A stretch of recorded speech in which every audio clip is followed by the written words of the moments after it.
Yes. Okay. So we're gonna start with slide number 7. This is actually slide number 6. Just make sure you have that filled in.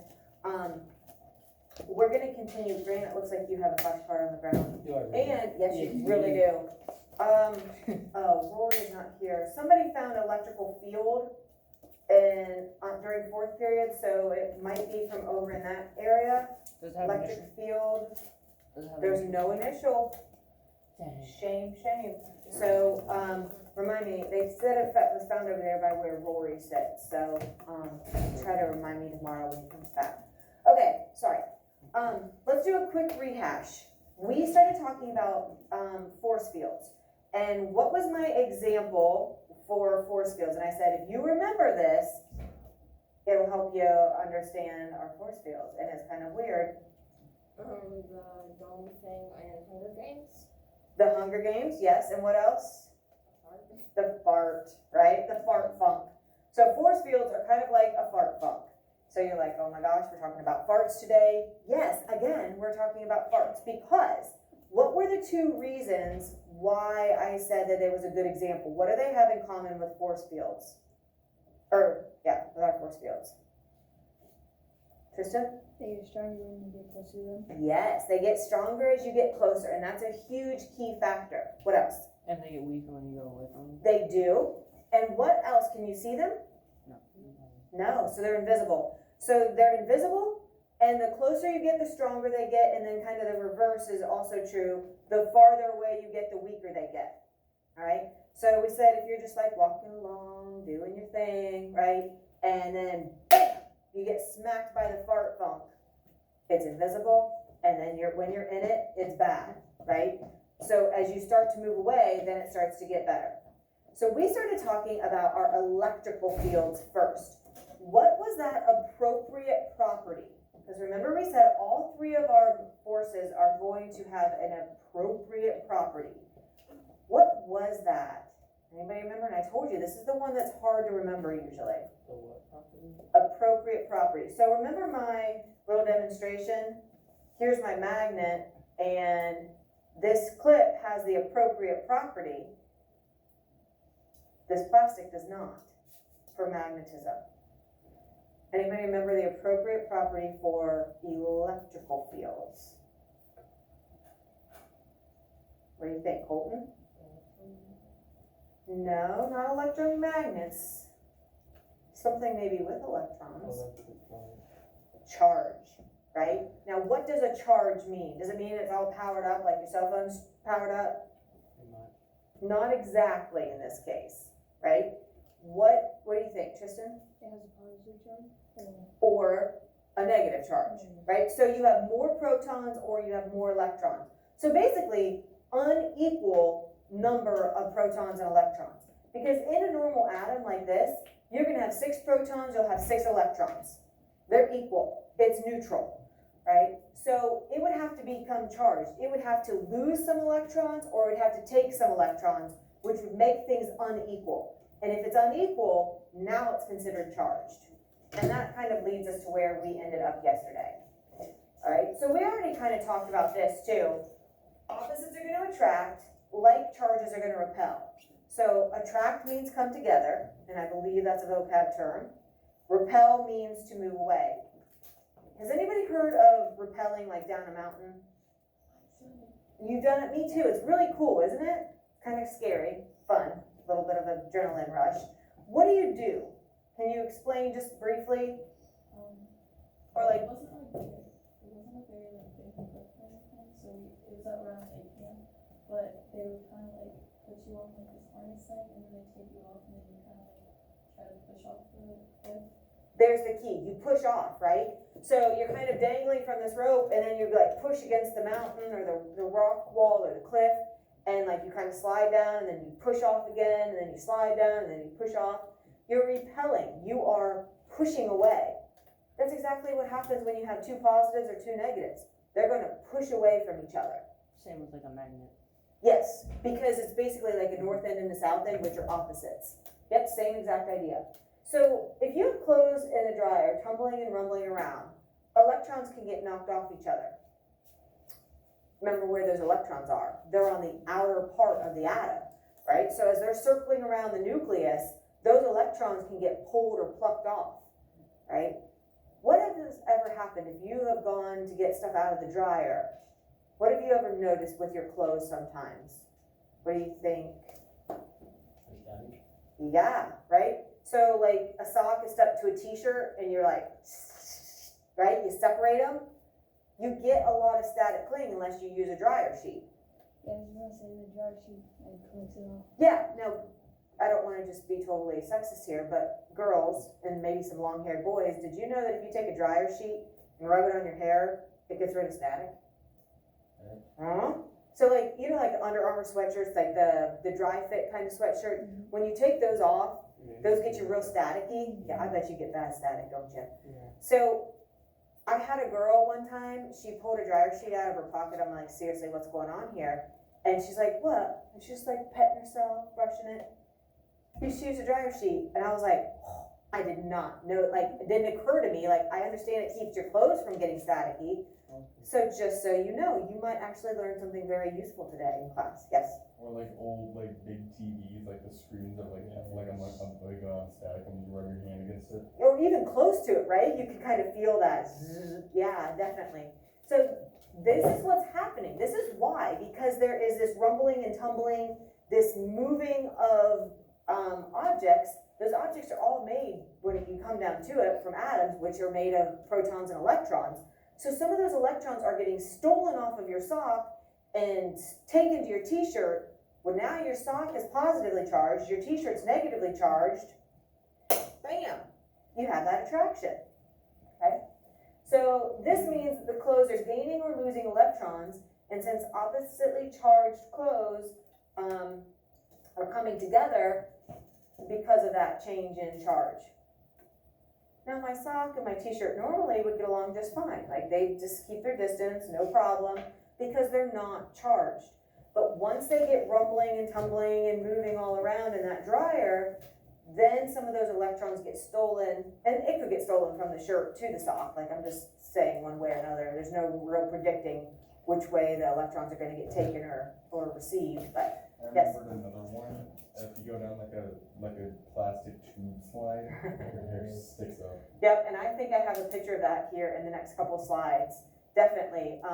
It might not even be on your paper, but yeah, if you're going down a slide, it definitely, that slide is going to steal electrons from you and become negatively charged. You become positively charged, and then like your hair and stuff wants to scatter and be attracted to that opposite charge.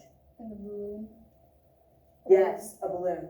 Yep. Rubbing your socks against like old carpets. You guys have got it down for sure. Okay, so if you look at this kid, he definitely, maybe a balloon could have caused that potentially.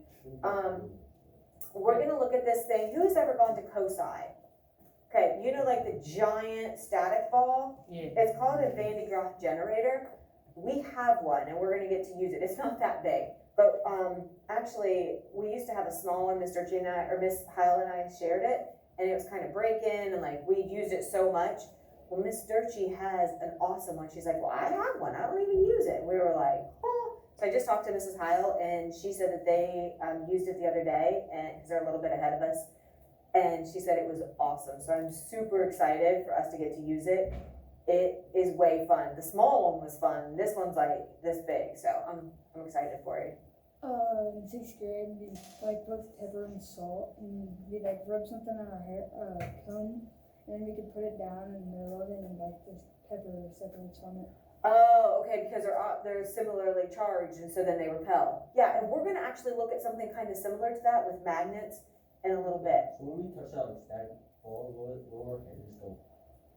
It will start to stand up, yes. And I'm super conductive with electricity, like bad, and if I even get near it, like the hair on my arm starts to stand up, like, and I don't even have to touch it at all. Like, I don't know what it is, but, and like, we have electric fence, nobody else gets shocked by it. I always get shocked, so I always unplug it before I'm doing stuff because I don't know why. So I have a really funny story to tell you. It's a little bit embarrassing, but I'm gonna tell you anyways, talking about electricity. So in the summer, like we have a bunch of pasture, so I'm always weed eating and spraying the fence and keeping things kind of nice. So there's a telephone pole and then there's our pasture fence. Well, I had like, pants on that had like big buttons on the back pockets. And so I'm weed eating and like, I'm like right there and I'm trying to squeeze between the post and the fence.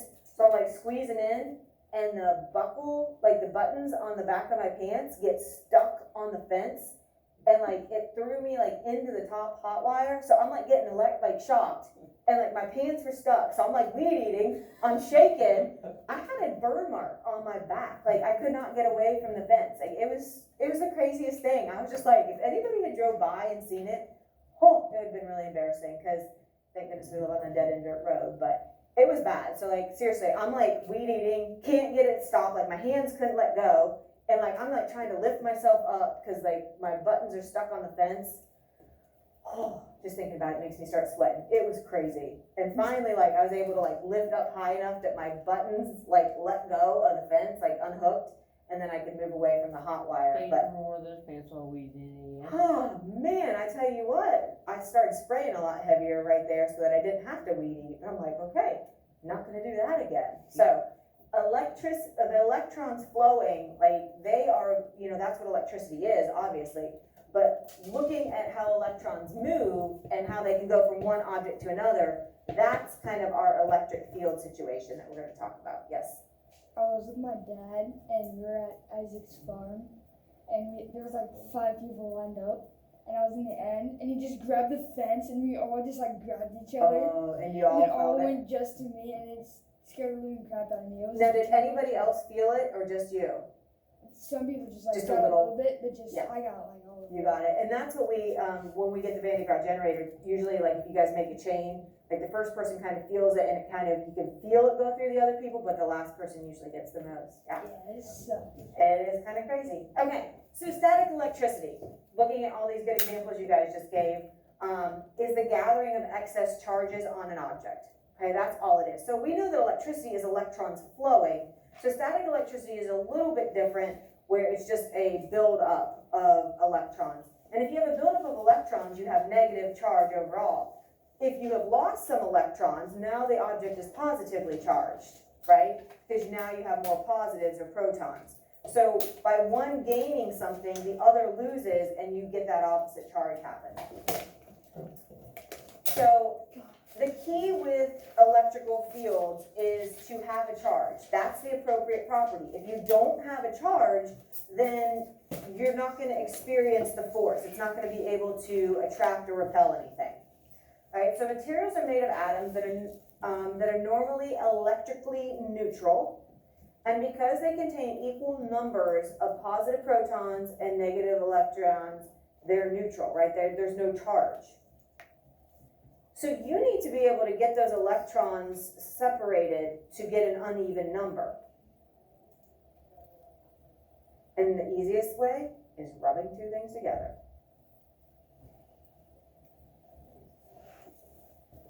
So electrons are able to move from one material and go to the other, and so then you end up with an excess positive charge on the one that lost electrons, and then obviously an excess negative charge on the one that gained those electrons. And this is an idea that we're going to talk about a ton next year in physical science. Actually, the chemistry unit that we're doing right now has been all based on protons and electrons and what it means and ions that form and different things like that. So this is a super good foundation for what's to come. All right, so let's take a look at this brain pop, and it's going to be for static electricity.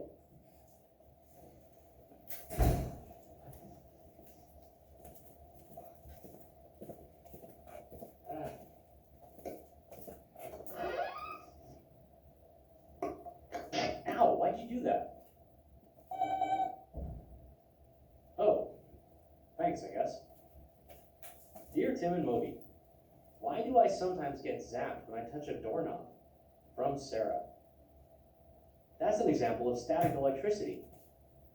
Electricity is when electrons, the negatively charged particles in an atom, move from one place to another. In current electricity, the kind we use for power, there's a steady flow of electrons along a circuit. In static electricity, like lightning and those pesky doorknob shocks, there's usually a single sudden transfer of electrons from one place to another. In order for that transfer to happen, you have to have a buildup of electrons on a surface. Hey, what are you doing? Right now, Moby's building up an electric charge.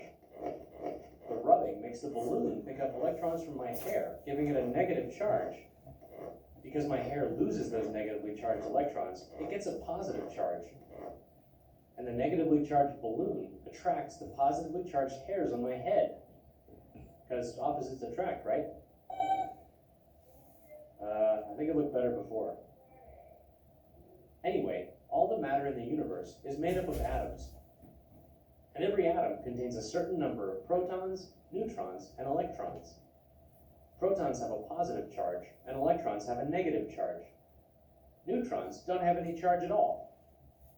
So, when an atom contains the same number of protons and electrons, it has no overall charge, and it's considered neutral. Protons and neutrons are stuck in the nucleus of the atom, but electrons orbit the nucleus, kind of like the moon orbits the Earth.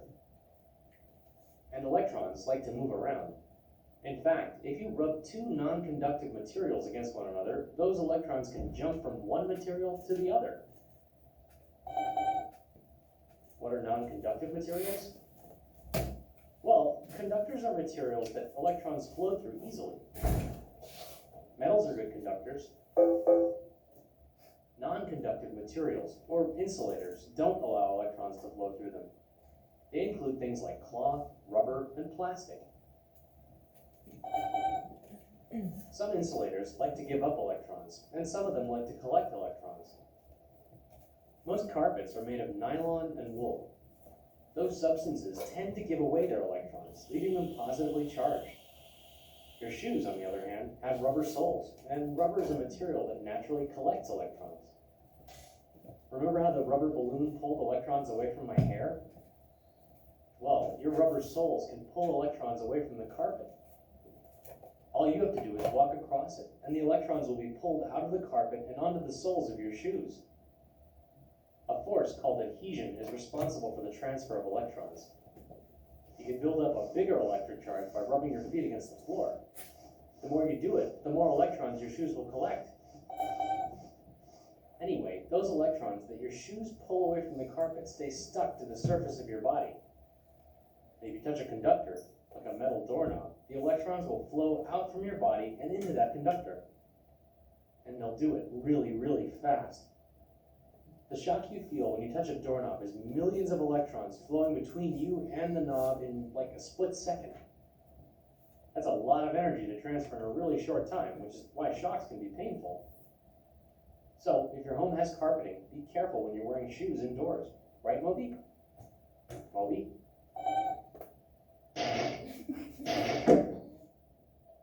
Well, at least no one can see my hair now. I was doing that with my camper door. We had a rug, and I was just rubbing my feet on it, and I just touched the door. Touching it. And then I told Colton to do it, and he was like 3, and he shocked it, and he was over dramatic, and he started crying. Oh, did you get in trouble? No, That's good. for once. Okay, so this is picking up with slide number 9. So looking at this, when is the static electricity going to be the greatest in this picture? When it's real close to him, or when it's a little bit farther away? Okay, farther? So they're still gathering more. Oh, still gathering more. Any other thoughts?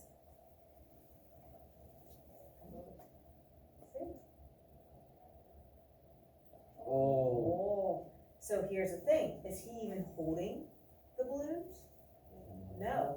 So if she would let go, more than likely that balloon is gonna fall. Now, I don't mind that you said, hey, this because it's still, like, it's in the motion, maybe like it's gonna be attracted in.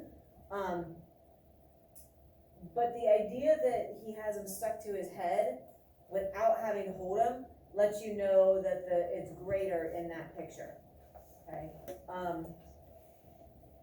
This could potentially get there, right, for sure. so they kind of talked about this in the brain pop. But within the thundercloud, there are small bits of ice and frozen raindrops that bump into each other. The word up there that's kind of covered up by the picture, I think, is frozen. I don't know if you have to fill that one in or not. Okay. All of those collisions, it's kind of like a dryer, right? It's rumbling and tumbling together. And it creates an electric charge. The positive charge of protons form at the top of the cloud, and then the negative charge kind of remains at the bottom of the cloud. So if you look over here, here's our little, like, it's gonna kind of restart in a minute, usually. Well, we're gonna back it up one, maybe it will.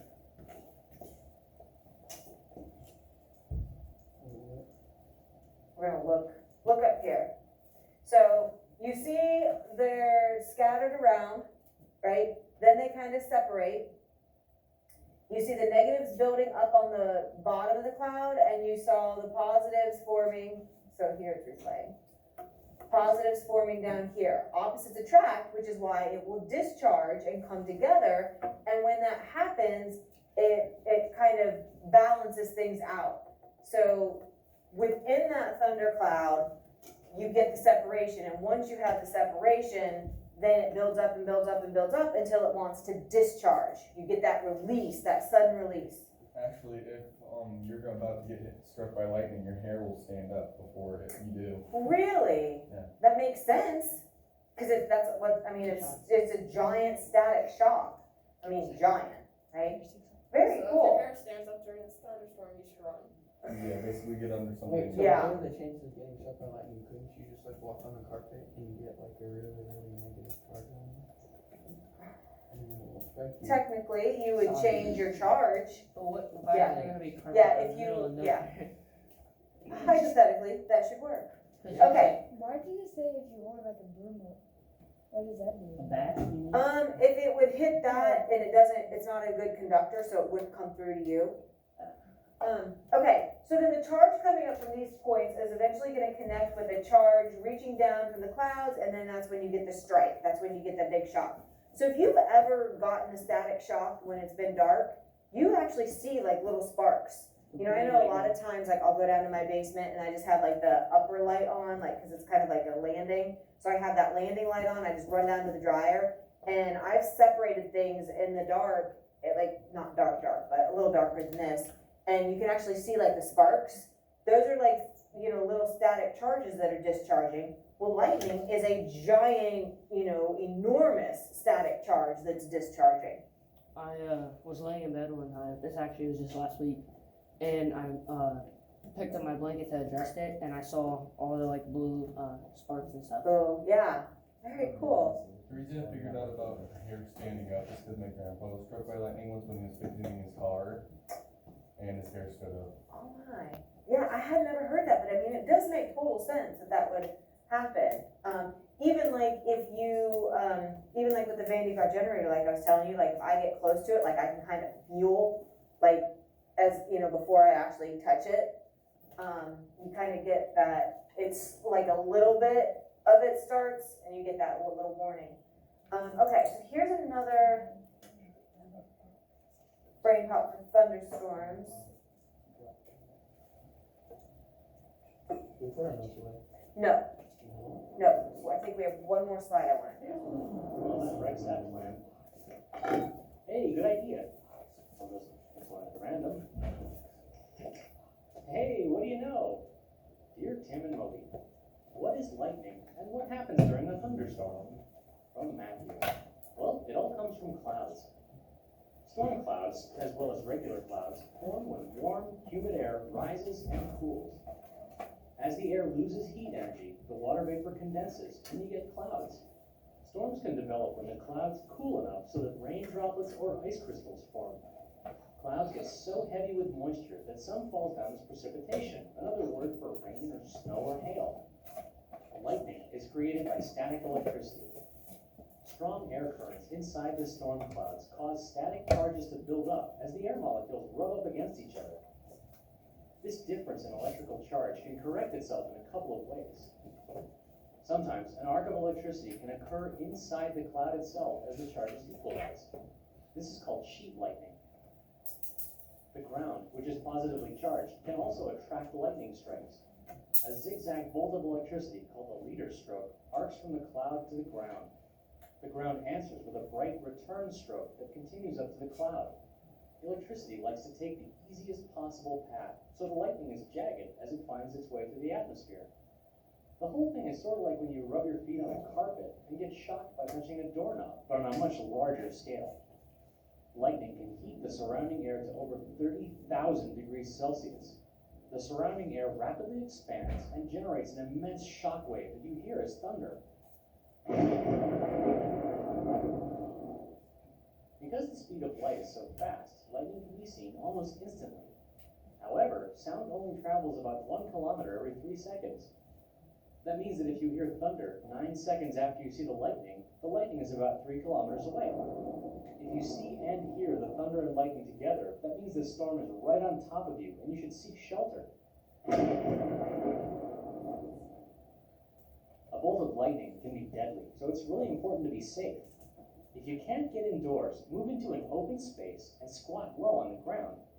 Being in a car is pretty safe because the metal exterior will conduct any lightning strikes directly into the ground.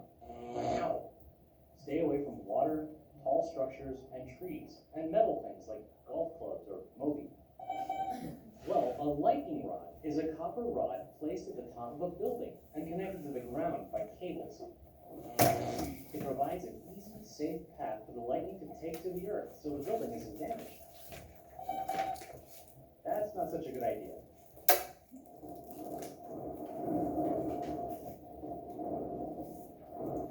Moby doesn't always make the best choices, does he? No, Okay, real quick, let's look at number 11, and we already, actually, you guys gave this as an example. So as you slide down a slide, your hair becomes static, and we, kind of spoiler alert, we know that this is because, due to static electricity, and really it's because of the friction of sliding. So friction is a form of rubbing back and forth, right? It's caused a positive charge where you get more protons that are building up on each hair. So you have positive and positive, so they want to repel. And then you have your positive and negative, so that's why your hair wants to actually stick up to the slide. So you actually have two things happening, right? The like charge repelling away from each hair, and then the opposite charge trying to pull the hair towards the slide.